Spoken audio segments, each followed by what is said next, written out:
Stephen, I have to tell you that we have today so many people, especially in India, that run apologetics companies that call themselves pastors, theologians. They have to their name a doctoral degree by whatever means. They stand at these pulpits and deliver sermons on such crucial matters, but they do not know what systematic theology is. So I would think that for an undertaking like this, like Adopt an Impossible, all you needed was rational thinking, critical analysis, and of course, some common sense. And the willingness to read the Bible and commentaries on the Bible and various translations of the Right. Bible, and talking to people, because, as I said, I don't have the formal education in theology to be able to just know these things. To take a very simple example, one of the most frequently quoted verses from the Hebrew scriptures is Isaiah 7:14. Behold, a virgin shall conceive Mm-hmm. and bear a son, and they call his name Emmanuel, which they take as a prophecy of Jesus. It had nothing to do with Jesus. In fact, it had nothing to do with a young woman who was a virgin. But I didn't learn that until I spoke to Jewish people who can read Hebrew, who speak Hebrew fluently, who study their own scriptures in Hebrew, who told me that the term that's used is not virgin. It just means a young woman, and that there is a different term in the Hebrew language that means virgin. And reading that passage from Isaiah in context, you see that it describes events that would have predated the time of Jesus by 7 centuries. So, I mean, these are just the kind of things that a little digging, even at the level that I myself, as a non scholar, could do, shows that a lot of the claims made by doctrinal Christianity are just nonsense. Correct. And the rationality um, was the realization that the notion of sin is incoherent. It means everything, and therefore it means nothing except perhaps imperfection. To just follow these things through, in by step in a rational kind of way, reveals why I have to reject it. Not that long ago, um, which is reflected in the later editions of Doctrine Impossible, I came across the Christian doctrine called annihilationism. That is based upon certain readings from the book of Revelation that suggests that, yes, there is damnation, but it isn't permanent. And the reason that this doctrine came about is because people were upset at the notions that a human being could commit crimes on earth, maybe even horrible crimes, but they're finite. And yet damnation is infinite, eternal punishment, and that's just not right. So annihilationism says, well, yes, they're damned, but they're not damned forever. Mm-hmm. Hell is not eternal, that God at some point destroys them. Now, this is a minority doctrine. Most Christians do not embrace annihilationism, but let's look at it rationally. So the people who developed this notion based upon Revelation referring to second death, Mm-hmm. um, the people who developed this thought that they were getting around the blasphemous notions that God is a psychopathic tyrant who inflicts infinite eternal punishment for finite crime. Mm. But it doesn't do anything of the sort. If we look at it logically, then we have to ask, what is the purpose of hell? Why should they be tortured first and then destroyed? Is it to teach them a lesson? And once they learn the lesson, they get killed? I mean, it's just nonsense. But I know. people don't think logically because they start with the assumption that it must be true. I just have to figure out how it's true. I start with the notion of, is this true? Does this make any sense? Is this tenable? And again, I'm not looking for proof that it's true. I was looking to see if it's proof that it's not true. And the reason I reject doctrine is because it is self contradictory. And what is self contradictory? The argument ad absurdum.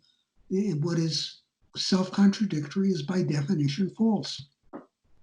So you went to church for 3 short years and found that Christianity was bibliolatory. You reject the doctrine, it doesn't make sense to you.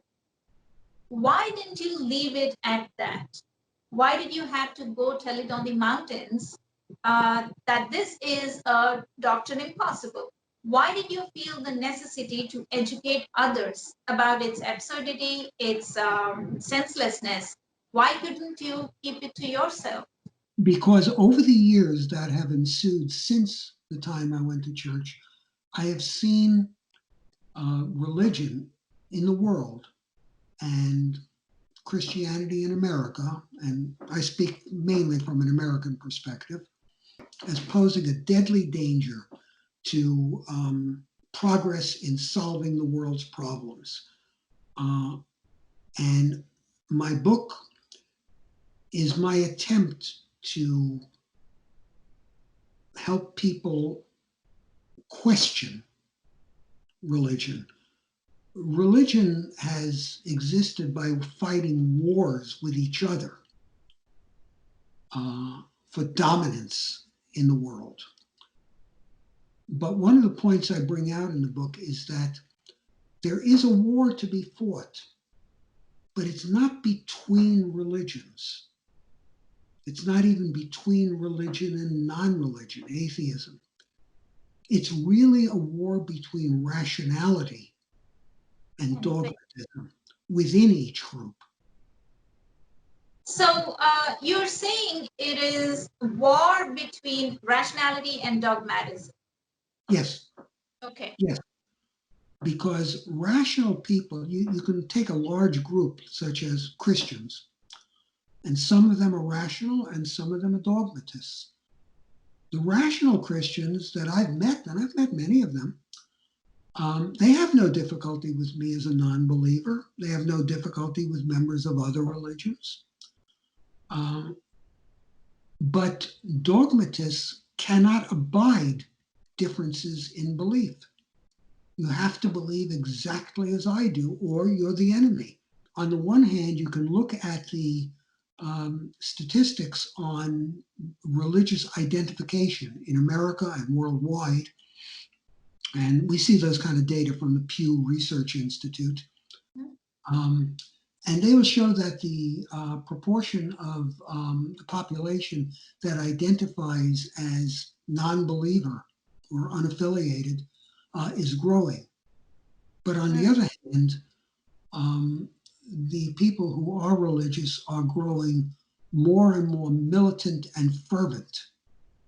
And they are making dangerous, desperately dangerous inroads into civic matters of law and education that they have no business intruding on. I didn't write the book because I care what people believe. I actually don't care what people believe. And as I mentioned, I have certain spiritual beliefs, and there are a lot of atheists who sneer at my spiritual beliefs. That's okay, I don't care. So I don't really care what people believe. I care when they try to impose their beliefs on others. Mm-hmm. And Correct. and so for that reason, this is why I am particularly hostile to proselytizers and apologists. And that was really the reason why I felt, you used the word compelled, and that is exactly the right word. I felt compelled to write the book, to do what I could to show people that what they are believing without much thought, because, well, this is what the church says, that they have to think about it because it simply makes no sense. and be not just unprovable, but impossible. And moreover, that belief, unquestioning belief in these things, has led to horrible events historically, inquisitions and wars and crusades and religious oppression, horrible, horrible things. Um, so that was my book, was an attempt to try to um, encourage people within religions to think. You see, it's easy for a non-believer to read Doctrine and Possible and say, yeah, that's right, that's right. But I really would hope that believers, thoughtful believers, would read it and That's start, my not because I want them to give up all their beliefs and become atheists, not at all, but I want them to start realizing that the doctrines in which they have placed their faith are false and harmful and dangerous. So let me take you back to something that you just said. You said there is a difference between having belief, that is being faithful to the Christian God, and imposing your beliefs on others. So, why I'm stressing on this point is I have been asked on different platforms why I do this and why can't I just let people follow their faith. And I cannot stress this enough. And this is what I always say. I do not have problem with faith. So faith is good if it's working for them. But keeping one's faith to the four walls of their home is one thing, and taking their faith outside those walls, like going to their neighbor and trusting the Bible into the neighbor's hands and telling him that this is the only way and his way will damn him to hell, that's altogether a different thing. And I mean, you and I have a problem with the second aspect. I think our views on that are the same. Yeah. Our Right. attitudes are the same. Yeah. Absolutely. And so, as I mentioned earlier, um, in trying to get people to question their unquestioning acceptance of the Bible as the authoritative Word of God, in doctrine as the divine truth about the world, salvation, and such, um, in getting them to question that, I wanted to offer an alternative to simply non belief, going from unquestioning Christian faith to atheism. And if some people want to do that, that's fine. There are a lot of people that I've met who have done exactly that. They were believers. Some of them were clergy. At some point in their life, they began thinking and said, "No, this is just not right. This is wrong. This is false." And so um, they left their faith and they became non-believers. And that's fine if that works for them. But for people who don't feel comfortable with atheism either, I wanted to share my belief in what I call spirituality. And um, the fortunate thing about my view about spirituality is that the concept is extremely simple and it doesn't have any downside to it. It's not provably true, but I happen to believe it's true.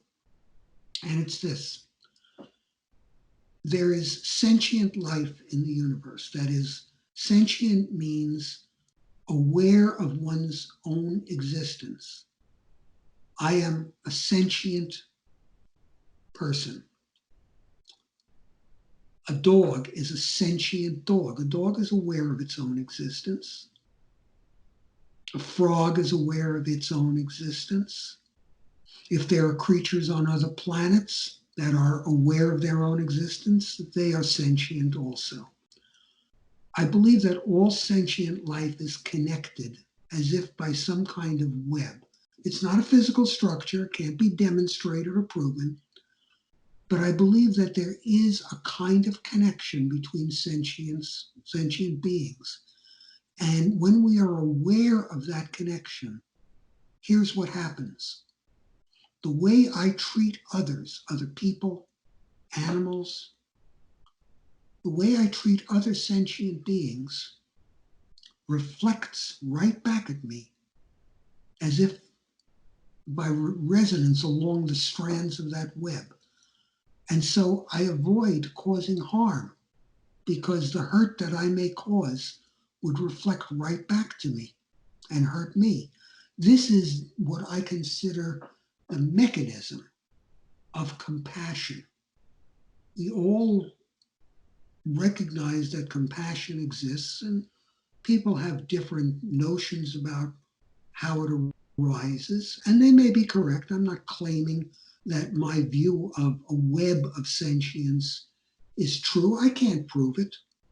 I could be wrong about it, but there's no downside to it because it is the by conscious awareness of it, it is what guides my actions to be of a compassionate nature. That's the reason, for example, why I'm a vegan. I don't uh, eat any animal derived foods or use animal derived products or take part in or support in exploitation of animals in any way because they are sentient creatures. And I feel connection via this web. So, this is my view of spirituality. You used a word for this in your book. You called it cosmic mindfulness. But did you know this is a concept of Sanatana Dharma, which in common terms is referred to as Hinduism? No, So, I do not know that. I confess to being criminally ignorant. so you are at the door, Stephen, and I invite you in. I invite you to come and learn with me and the rest of the mankind what it is that binds us. How is it that we're all connected? And what is the sentience that you have an inkling about? So I warmly invite you in to explore the ancient wisdom of India. Now, there are people that are willing to teach you. So you're already at the door. So it's just a matter of stepping in. Well, I appreciate your invitation and I will explore this because it is something that I do believe in. I use the term cosmic mindfulness in my book to describe a kind of a higher version, a meta version of spiritual connection. And it's sort of like um, the sum total of my experiences in life, the things that I've learned, the things that I've done, contribute towards growing cosmic mindfulness. Um, this is actually a concept that was developed by a Christian thinker, Teilhard de Chardin, who was a scientist also, in which he referred to the cosmic Christ, the omega point, the final point of evolution, not just biological evolution, but the whole direction of existence pointing to that. So I believe that sentient life contributes to this cosmic mindfulness in whatever term is used, cosmic Christ, omega point. And at the end, um, that entity, cosmic mindfulness, would have the sum total of every experience of every sentient being that has ever lived anywhere. That is omniscience. Is that not omniscience, all knowingness? We refer to God as all knowing. Biblically, that's not true, but the church invented the notion that God is all knowing. And wouldn't that be all knowing? And I want to clarify, and this is a point I made in the book. If I say that cosmic mindfulness is evolving by having a material knowledge experience accrued to it by our individual finite lives, then cosmic mindfulness is growing and evolving now. How can we talk about it, therefore, existing in the presence if it doesn't exist until the end time? And my answer to that is to make an analogy with relativity from physics. Very, very simple concept in relativity. You have two observers looking at the same pair of events. One observer is stationary, not moving. The other is moving past at extreme speed. And they're watching the same pair of events. One observer sees the two events taking place simultaneously. The other sees the same two events taking place sequentially, one after the other. Who is right? They both are. Each is right within his own frame of reference. This isn't wordplay. This is absolutely basic relativity in physics. They are both correct. There is no single standard preferred view that is correct. It is related to this frame of reference. So in our finite frame of reference, cosmic mindfulness is evolving. In cosmic mindfulness frame of reference, it exists throughout all of time. So I want to point out to another thing that you have mentioned in your book. While talking about the essentials of salvation, you said that one cannot neglect words or actions as an essential ingredient to salvation. Yes.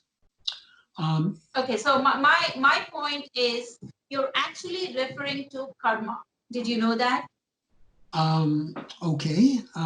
Again, I promise, I will explore these ideas, these Hindu teachings. Look, I don't usually suggest this to anybody because I'm a learner myself. I'm really at the very elementary level. But your mention of the importance of words and the idea that all beings are connected and that there is sentience in every being is indicative of your understanding of the universe from the Sanatana philosophy angle. I'd like to point out, as long as you bring out faith and works, because this has been a debate within Christianity, and of course, my book is mainly about Christian doctrine on sin and salvation. Yeah, it's the James versus Paul, right? Oh yes, the Epistle of James says that faith without works is dead; it's meaningless. But Paul, especially in Ephesians, but various other books also, says that we are saved by faith alone and not by works. Um, and the important thing is that Christians have been divided on this point. Um, the Roman Catholic Church did not discount works at all. Not certainly not. In fact, they viewed works as important. Faith as absolutely important. There was never any question about that. It was with the Protestant Reformation and the intense, obsessive focus on the Bible as the infallible, inerrant Word of God that they took Paul as the lead and said, no, it's faith alone, purely faith. Interestingly enough, all of these Christians who supposedly worship Jesus as God, they ignore what Jesus said. Now, Jesus never said, now I will explain whether salvation is based on faith or works or both. But he did say, we are known by our fruit. Matthew 7:20. We are known by our fruit, by our works, our acts, our deeds. The most famous teaching of all attributed to Jesus, the parable of the Samaritan, was entirely about a good work that was performed by a person of no faith at all, or not the right faith. So Christians, this is why I say that Christianity tends to ignore Jesus, his teachings. They focus on Jesus as an invented figure in church doctrine. They shout his name, but they ignore his teachings. Earlier in this interview, I pointed out that Jesus, in 3 separate places in the gospel accounts, indicates that not everyone is a sinner. And yet, church doctrine is adamant that everyone is a sinner who needs to repent. Everyone who is not saved is damned. Right. So that this is contrary to Jesus' teachings. Right. Thank you for sharing your thoughts, Stephen. You have offered our viewers a very fresh perspective on Christian doctrines and why such a doctrine is just not possible. Thank you, Esther. I've enjoyed being here. I've enjoyed speaking with you. And yes, I will be following up on that. I just want to mention very briefly the book is available. Doctrine Impossible is available both in paperback and via Kindle ebook through Amazon. And people who want to look for a description of the book and excerpts to see whether they want to or might be interested in ordering it can find that at my website, which is www.rationality-and-faith.com. Again, thank you, and I appreciate the opportunity to have been here today. Thanks and namaste. So viewers, thank you for watching. We will see you in another episode. Until then, namaste to you.